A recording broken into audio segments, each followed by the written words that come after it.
Hi Ben. Hi. My name is Steven and welcome to a BARTV interview. It's really nice to talk with you. Thanks for having me. So let's just get into it. How long have you been to Boston to MIT campus? I've been here for about 2 weeks, but I was virtual my first year at MIT. So how do you like this campus? I think it's really pretty. There are a lot of beautiful things to see here. Of course, there are also annoying things like the campus is numbered awfully, but other than that, it's great. So have you ever get confused about the buildings or the dining hall or the classrooms? Regularly. How do you solve these problems? I hope I have my map, because if I don't, I'm screwed. Okay, but other than that, like sometimes I might ask some people, but sometimes they're confused too, so. So maybe you ask some freshmen. Yeah, you need some like junior or senior students to help you. So let's come to other questions. So how to save as much time as possible to develop yourself to scientific research? Yeah, so I would say the key to like getting the time you need is, well, there's two things. So firstly, there are too many things you need to do in this world, and you can't do all of them. So one could say that the better you are, the more you have to sacrifice. So that's one thing which is true. So you sacrifice some other things. But other than that, you also have to get creative on when you can be doing your research or your science or whatever you want to do. Like a lot of that you can do in your head. So I've trained myself to be able to do a lot of these things in my head, so that I can do it in spare moments, like just like walking on the sidewalk or brushing my teeth or any of these. Yeah. So one can not do everything is kind of like your philosophy. Yeah, one cannot do everything, but one can also get creative to figure out how to do the things that one really wants to do. That's great. So in addition to life, what are the best ways to maximize your productivity while studying and working? So I would say that you should like spread out the subject over time. So it's not going to work, in my opinion, that well if you like look at one thing and you do it for like hours on end, because I don't know, a deadline is coming up. So your brain doesn't absorb information in one sitting. For me, at least, the way I do it is, if I want to learn something really well, I will read the textbook on the issue, because usually the textbook has like the most stuff. And then after a few days, I will read the section again. And then maybe after a week or two, I will read the section again. So like 3 is the lucky number for me. After I read something 3 times, I generally can remember it. But yeah, repetition is important. Yeah. So what makes you choose math and physics as your major? Math and physics, because I find the subjects beautiful.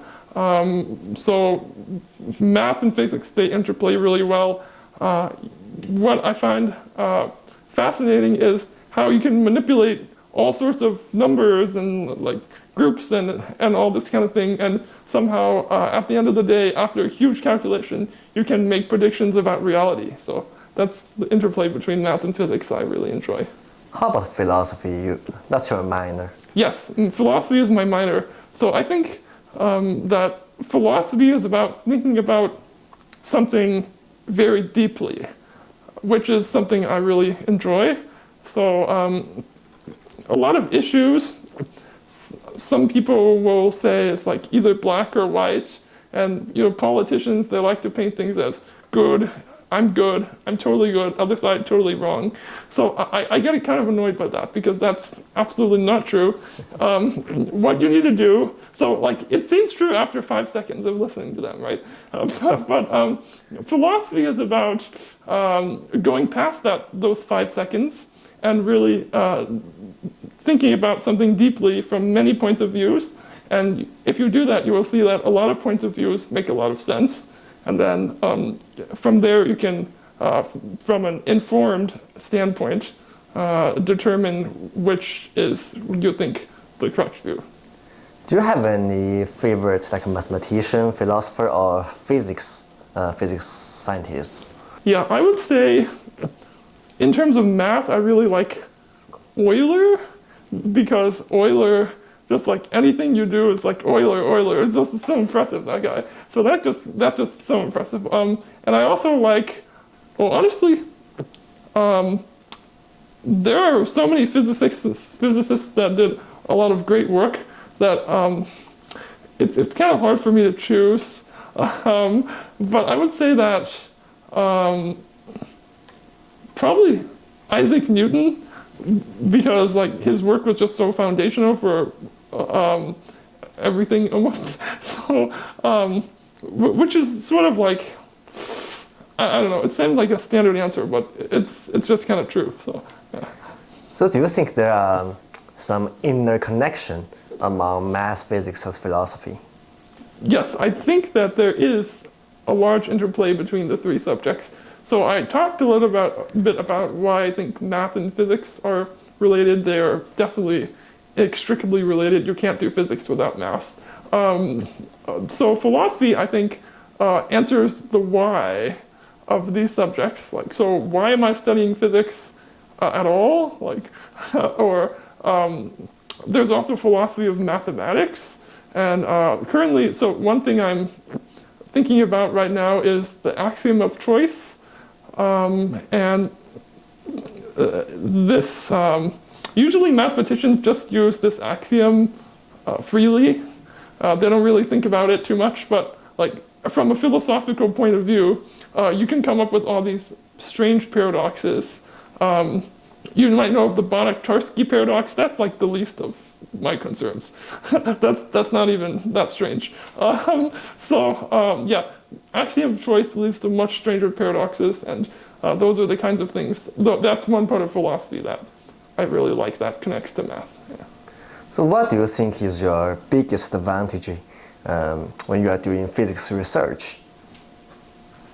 My biggest advantage, well, I guess the question is advantage over what?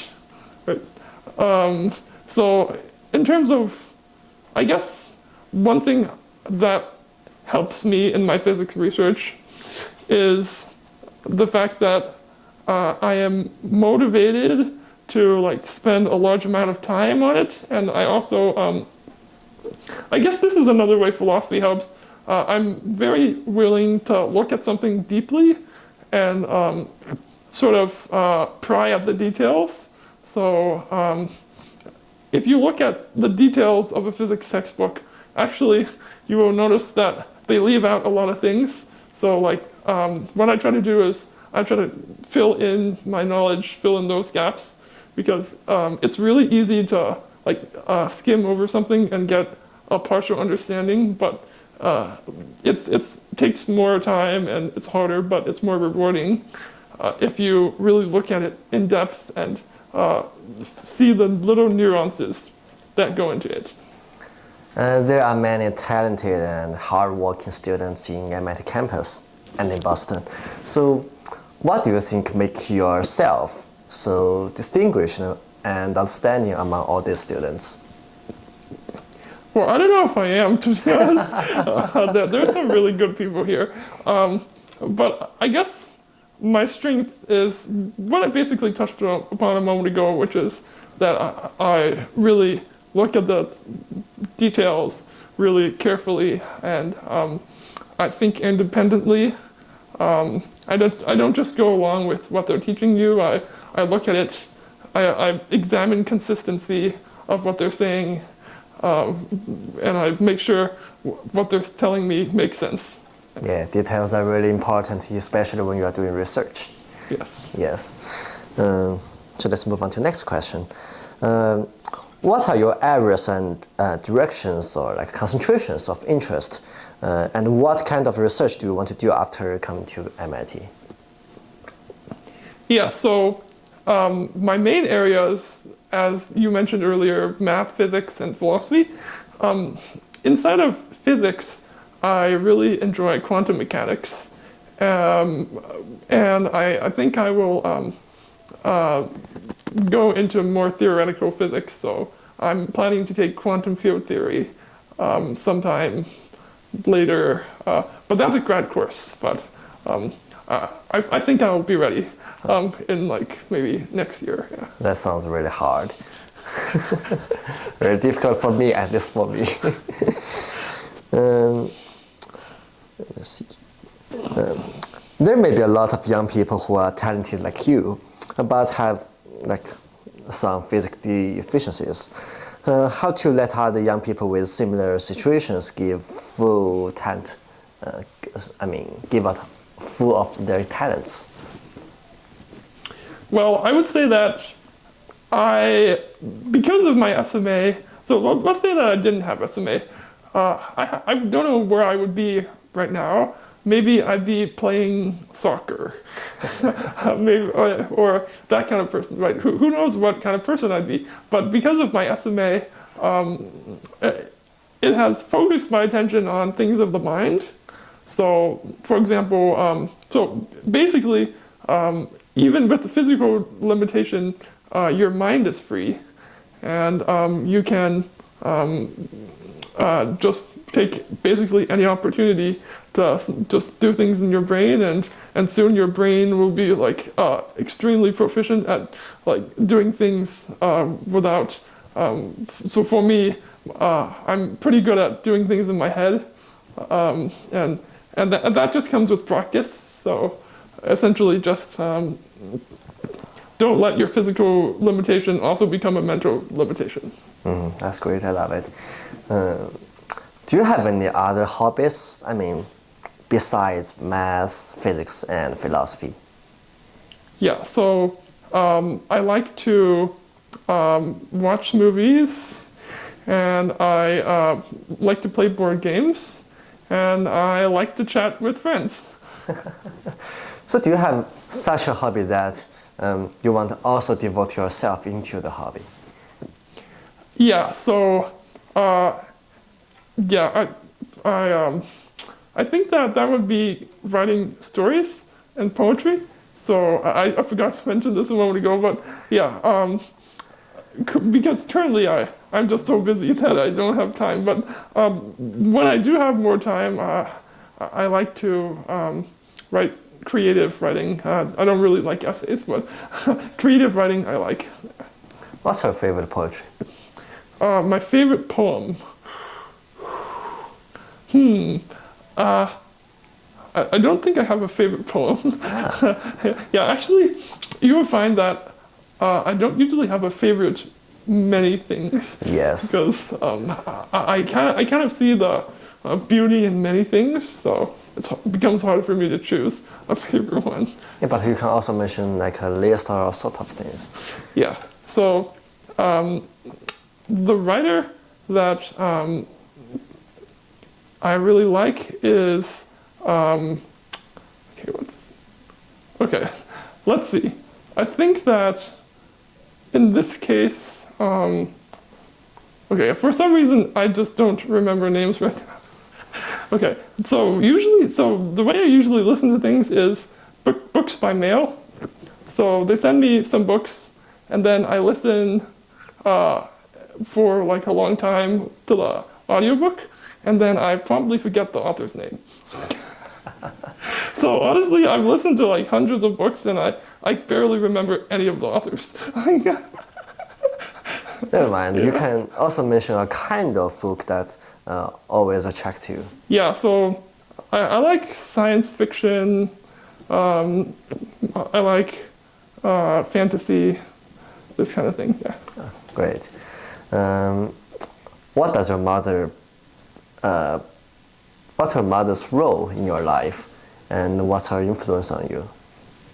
Yeah, so she's my main caregiver, and earlier she was my teacher, and her influence, I guess, is that she put me on this road of STEM, and it's very important that children receive like guidance from their parents to get them interesting material on STEM, because it can be really easy to just let the school do the work, but public schools they don't do it nearly enough in terms of STEM. They don't give you enough interesting STEM material, and yeah, it's just I'm thankful that she was able to get me on this path, and I'm thankful that now she's come with me to MIT to take care of me. I think she's a really knowledgeable person. So do you think her knowledge helps you a lot? Yeah, so yeah, I definitely think that because she is good at math, that definitely helped when I was younger, because if you really don't know any math, it's hard to guide your child. And now, of course, I think she's really knowledgeable in how to keep my body healthy, so I appreciate that as well. So she's your first teacher and a lifelong teacher? Yeah. Wow. I admire that. So do you often have conversation on math or physics with your mother? Now, not so much, because now she didn't follow the things I'm learning now. But I used to. I used to do like a math competition, like the AMC series. We would do them together. She would do them, I would do them, and then we would have a competition. Yeah, like me myself, I often have conversation on like history, politics, and philosophy with my mom and dad. I think that's really interesting and really interesting topics when you are having meals or any other time. I love those topics.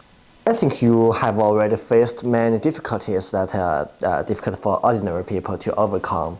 So what do you think is the most difficult to overcome, and what kind of help and support have you received in this process? Okay, so just question about difficulties. Okay. Yes. Great. So I think there are a large number of difficulties I've needed to overcome. And I think it's an ongoing process. So currently we are dealing with like, I can't get my hospital bed or things like that. But I guess one challenge that I am thinking a lot about recently is like how I can get to know my peers well and not like overcome the barrier that is my wheelchair. So like I feel like there is a subconscious sort of barrier to some people when they see the wheelchairs, like it gets a little bit awkward, or it's like, this person, do I talk to this person? Do I not talk to this person? Like, yeah, sort of subconsciously, I think that this might, this is a strong effect. So I'm sort of thinking about recently how to deal with that. Yeah. Oh, actually, one more thing, and I guess a final challenge would be how to balance my workload with my physical needs. So I want to make sure that my body is healthy so that I can keep doing what I do, but I also want to experience college life. And college life is rough on the body. So I have to sort of balance those two desires. Have you joined any associations in your campus? Right now, I go to the philosophy discussion group. Yeah. So do you prefer Chinese philosophy or like Western philosophy, like in Germany or any other countries? I would say that the current, I've studied Western philosophy more than I have Chinese philosophy, but my mom has, sorry, my mom likes to listen to things like the Tao Te Ching. Ah, I love it too. And she listens to it multiple times, and then sometimes I make fun of her for listening to it so many times and not remembering, but yeah, it's an interesting philosophy, I would say. Yeah, Tao Te Ching is really hard and difficult to understand. I think many professors devote all their lifelong time to research, to do the research of Tao Te Ching. Do you have any lifelong aim or goals or any achievement you want to make for your life? Yeah, I guess my goals are to experience the beauty of life for myself and help as many people as I can in whatever way that means. So like maybe that means discovering beautiful physics, or maybe that means starting a company to help create disability solutions for other people with disabilities like mine. Whatever it is, I really want to help other people live better. That's great. Do you have any special solution or ideas yet? Yeah, so I think one thing I really want to do is make a self-turning bed that works well. So the ones on the market now turn you only partially, so they really don't work, because you need it to be turned like full 90 degrees to relieve the pressure. And also they're insanely expensive, like, I don't know, 10,000, 20,000, maybe more, depending on the bed. So yeah, honestly, anything related to disability care is, the price is like pushed through the roof. So it's like, great, I can put disabled tech on it, therefore I can multiply the price by 3 instantly. It's like, it's kind of unreasonable. So I hope I can maybe give them some competition. So how many hours of classes do you have per week? So for classes themselves, like lectures and discussion, I have 14 hours, but the majority of the time is spent doing the problem sets. How do you think of the workload you have now? The workload I have now, okay, so last week I got my problem set in 6 seconds before the deadline, one of them. So, but yesterday I got it in an hour, like a few minutes before the deadline. So that's an improvement, right? I'd like to have more time, but it's, I think the way it is now, I'm very productive, and I can handle it, just barely, but I can. So here comes the last question. What person do you want to be after your 4-year or 3 years undergraduate study here in MIT? What kind of a person? Well, I would like to obviously become very proficient in my field of study, so physics and math. I would like to become so this is ongoing process, of course, but as much as possible, considerate, kind, and caring. And my other, so yeah, I guess my 2 values are logic and caring. So you have to, I think, I really value being logical. So a lot of things, I think, a lot of issues, disagreements we could solve just by being more logical.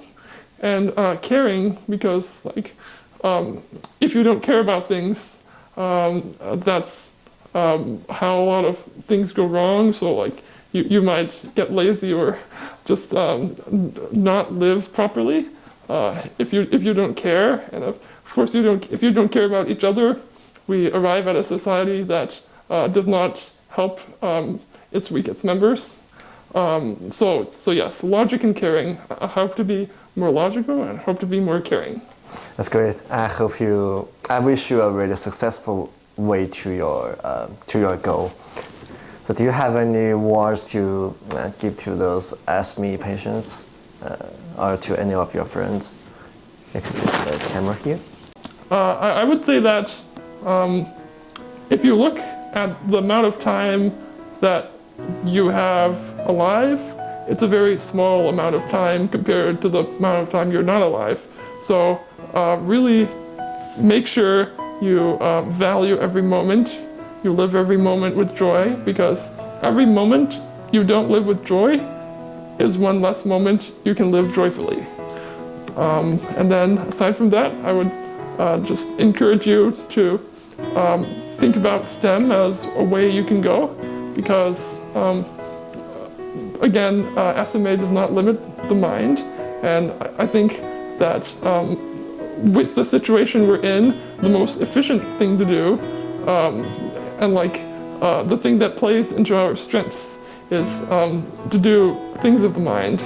And I think that physics and math is a really exceptionally beautiful part of the world that you should explore more.